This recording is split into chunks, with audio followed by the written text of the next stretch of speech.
It's been 2 weeks since Genshin Impact has been released, and these are 6 annoying things that we noticed in this game. Although we love this game very much, it's super Very much. beautiful, very addictive. These 6 things really bother us, and we wanted to let you guys know because, hey, can you relate? Stay on to watch the whole video to see what those 6 things are that bother us, and comment down below if you think you can relate. The first thing is, we all know this, guys. This game is a huge time sink. Huge, with huge emphasis. But anyways, yeah, for real, it does take a lot of time and toll. And it feels like it's sucking my life, and I feel like I have no life, guys. We literally played today for what? Like The whole day. the whole day? The whole basically? day. And I felt like I didn't even level up. we got like, what, 2 adventure ranks, I think? No, and it's not that even- was you. Okay, me, I I got went two up adventure one adventure rank only. And it's not like we went from 19 to 20 or something like that. You know, it was from 6 to 8. 6 to 8! And 8 to 9. By time sync, we, for example, like, we see these shiny things, and we're like, ooh, shiny things, gotta go close to it. We gotta get every single thing, anything moving, like a boar or like a duck or a fish, whatever. We gotta catch all those meat. We gotta catch everything. Any like treasure or barrels we see, we gotta break them all. So I feel like my whole day is just collecting resources, guys. Like, I don't know. Like, how do you guys spend your days? How do you guys like, do you guys just skip all those collecting resource, and do you not care about it and just focus on story quests and just level up? But, you know, when you're fighting bosses, you do need those fruits to heal your HP. And also, you know, all these resources go towards cooking, which I really enjoy because I'm like, hey, I got a new recipe, or, oh, I'm gonna catch these fish and then I can make a new dish. So I always get caught into that, and that's why whenever I play open world games like this one, perfect example is Black Desert, I barely did the main stuff. Like I went horse farming and like creating a giant farming empire to make money, and then I was like, wait a minute, I'm not even playing any of the combat.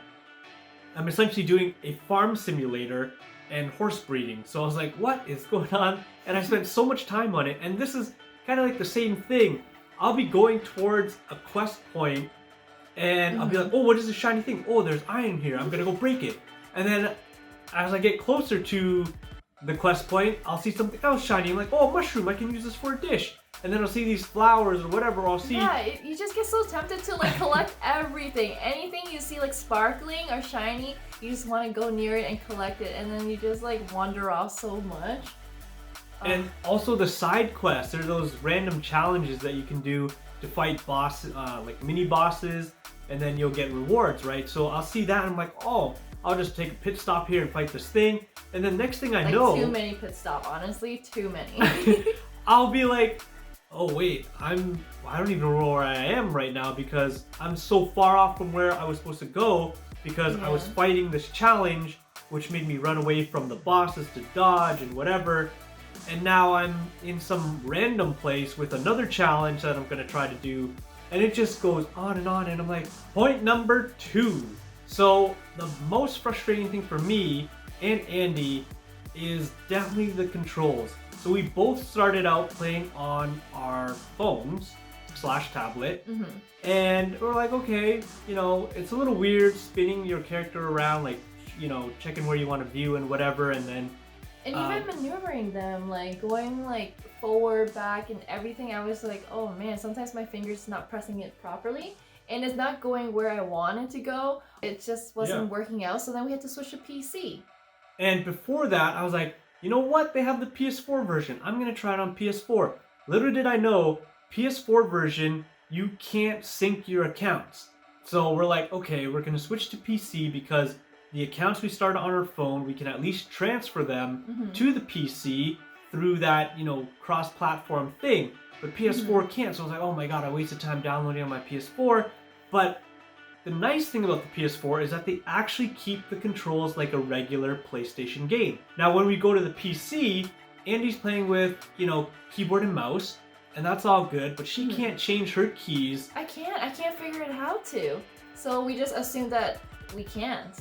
Which, I mean, it would be really nice if you could rebind something. Although I think that the PC version has a decent like layout of the buttons. But when you plug in a PS4 controller into the PC, which is what I'm doing, it's awful for this very reason. First of all, they make the X and circle buttons reversed. So normally on a PS4 you would have the X button as confirm and all that stuff, and then circle is to cancel and back out of menus. They completely reversed it for Genshin Impact. You have circle as the accepting button, and it's like, I've been playing video games my whole life, and you want me to rewire how I confirm and press back on things? It's like, oh my god, I don't understand it. Even on the Xbox, like you press B to go back, A to select. Same thing with Nintendo. B is to go back, A is to select. Why did they make Genshin Impact have circle as select and X as go back? Like, I don't get it. Yeah. It even shows the image of the PS4 controller in the control menu, and you're just like, why? What's worse is, okay, you want to set your own defaults, fine. But at least give us the option to change our keys, because any other PC game allows you to do that. Point number 3 is accidental climbing, and this is going to be a quickie, guys. What we mean by accidental climbing is when you're trying to run or walk and you start climbing things by accident. Like if you go near a tree, you'll start climbing a tree. If you go near the edge of the mountain, you'll literally start climbing a mountain or even a building, and you don't want to do that sometimes. You're just trying to like maneuver around it. I don't know. It just starts climbing for you. Point number 4 is the stamina gauge. So the reason why this is super annoying is because you just want to climb a mountain or you just want to climb a building. At the early levels at least, you have little to no stamina. You can press the jump button while you're climbing a wall and your stamina bar will go from max to 40% in one hop. Usually you'll just climb without hopping. Even then, your stamina bar goes down pretty quickly. And what I find super annoying with this is that I'll be very close to the top of scaling a building or something, and it'll reach the very last bit of stamina, and I'll be like, come on, please make it, please make it. And you just drop. And you just drop. Thankfully, there's a trick where you can press the attack button or open up your wing glider so you don't take severe damage, but when this first happened to me, I panicked. I was like, oh my god, and I fell to my death. Yeah, me too. And I was like, oh man, I don't know what happens. But good thing you just heal and come back. Yeah, you just heal and come back. With all that food that we're cooking, which was brought up in point 1. But anyway, another thing about the stamina bar is that when you're trying to swim across the lake, the one time I was like, oh, I want to get across this waypoint, and I'm going to just hover over on my wing glider, and then I'm going to swim the rest of the way. So I hovered over Mondstadt or whatever, and then I landed in the water. I'm like, oh yeah, no problem. I'll just swim the rest of the way. It's not that far. My guy could swim for like 10 seconds maybe, and I was like, oh my god, am I gonna make this? And no, I did not. I did not make it. Andy I tried somehow it today, and somehow I made it at like the littlest amount of stamina left, right? So I was like, yes. Point 5. There was no dedicated handbook found, guys, in this game, unfortunately. And I find that super annoying because in the early stages, I'm just skimming through the instructions because they're pretty detailed and I have no idea what they're talking about. It'll be like, oh, cryo plus pyro and it does this thing, and then, you fight this enemy and then there's dendro and blah, blah, blah. And I'm like, okay, I'm assuming dendro is grass or something, and then pyro is obviously fire. So I'm like, okay, cool. I'll play the game a little bit more. I'll get a better grasp of it. And then I'll go back to the manual and figure things out after I've had a better grasp. But, because there's no dedicated handbook, I can't go back to those tutorials. And I'm like, okay, now that I kind of understand better, and now I'm fighting some enemies that are like pyro or cryo, I'm like, now I really want to know that information that you sent me all the way at the beginning of the game, but I can't find it anywhere in the menus, unlike all the other games that are available. Like, for example, Black Desert. You want to find something? There's the help guide right inside the game. You open it up, you search, and it will tell you all this information. Same thing with FFB. You go in, you can click on the help, and there's a little guide there. You can click on different things and it'll tell you what to do. But not for Genshin Impact, at least not to my knowledge, because I couldn't find it. So I find this super annoying that I have to alt-tab out, go into a wiki. A third party just to find out what the information that you need. So that's very inconvenient of that. You know, we're coming into this fresh. Like, we don't know much about the game from these past 2 weeks. So going back to look into this information would be helpful rather than going to some random website. And especially since if some of you guys like grind and play this game all day, and that's like information overload. So it'd be like nice if you had that handbook and you could just refer back to all the information you consumed like throughout the whole day. And the last point, guys, it relates kind of to Timesink. You have to talk to every single character because you do not want to miss out, and I have major FOMO in case I miss out any rewards or material that they may give you, or hints and tips that they may give you, or something that they're selling. You don't know, right? So you have to talk to every single person. Well, you don't have to, but I do. I mean, we do.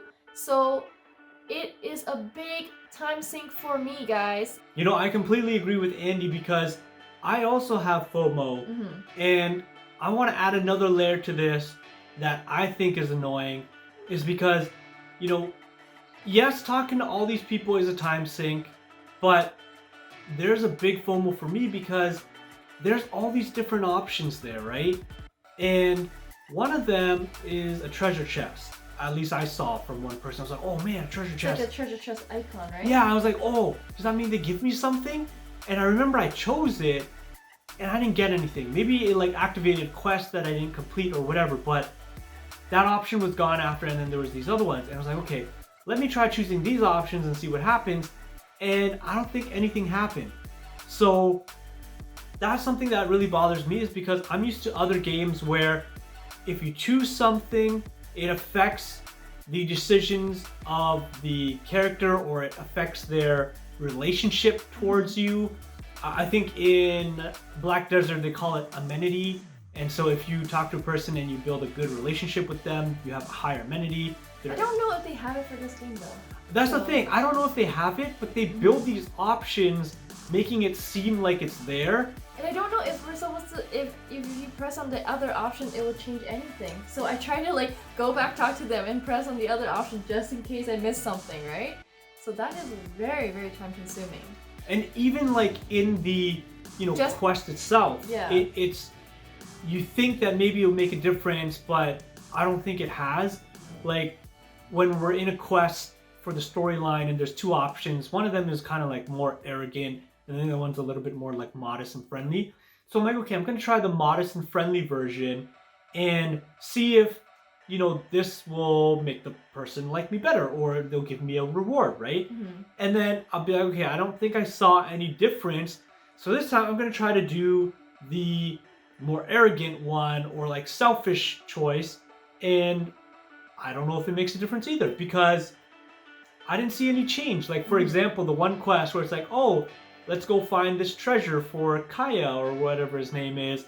And then when you get to the quest, Paimon's like, hey, spoiler alert, do you want to go report back to Kaya, or do you want to go, you know, find the treasure? And I was like, you know what?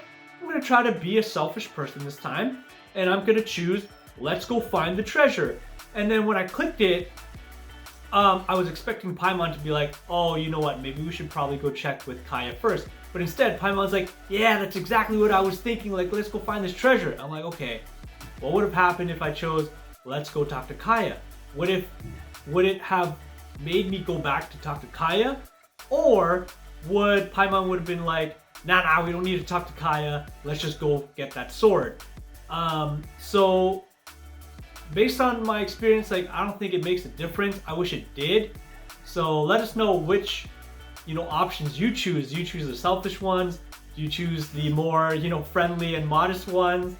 And let's see if, you know, we can get a nice dynamic in the comments showing like, we chose this and this is what happened, you're wrong. There is a difference. Well, that wraps everything up. We hope that you guys enjoy our 6 annoying points, and let us know down below if you guys relate or not. And we won't take any offense. We hope we didn't offend anyone else as well. We love this game. Again. Love this game. Obsessed. It's so beautiful, and it just says that when I was trying to look at the sunset in the game, and then I was like, oh, I really want to record it, and it's gone. It literally lasted like a minute or something. I don't know. It But felt like a minute. well, we hope you guys liked this video, and if you did, don't forget to like, comment, and subscribe to our channel. We make weekly videos on mobile games, mostly FFPE, but now we're getting to Genshin Impact, so stay tuned for our upcoming videos on Genshin as well as FFPE, and we hope you guys stay safe and stay tuned for the next one. Bye! Bye.